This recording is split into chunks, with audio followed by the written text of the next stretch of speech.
Yo! Well one. Hei! Nå skal vi ut i garasjen. Og der skal vi filme Duken uten eksosrør.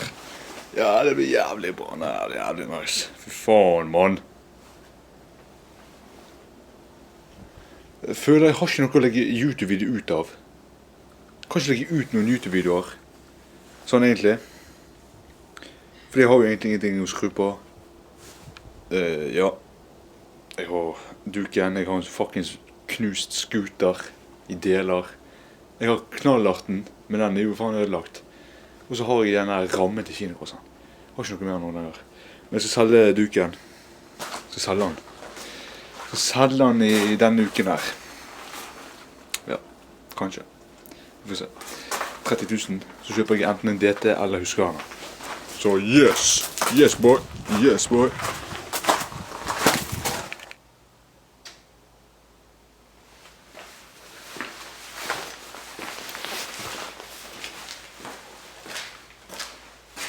Cold start on the KTM Duke.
Det var cold start on the KTM Duke.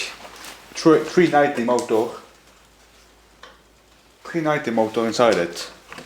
And this is fucking sick. It's very, very fast. And it's very good. Good bike to drive and very fast. And don't mob my English. It's I don't speak English very well, but I can speak English a bit, little bit. Yes. And here is now the KTM Duke. 125 cubics with a 390 cubics motor. Yeah, and it's very much horsepower. The horsepower is very much, and it's very fast. Yes, and it's very cool. It's a cool bike, very cool. Yes, it's a very nice also, and yeah, very high tech. There's much technology on it. You can see it's a telephone square on the square. Nice.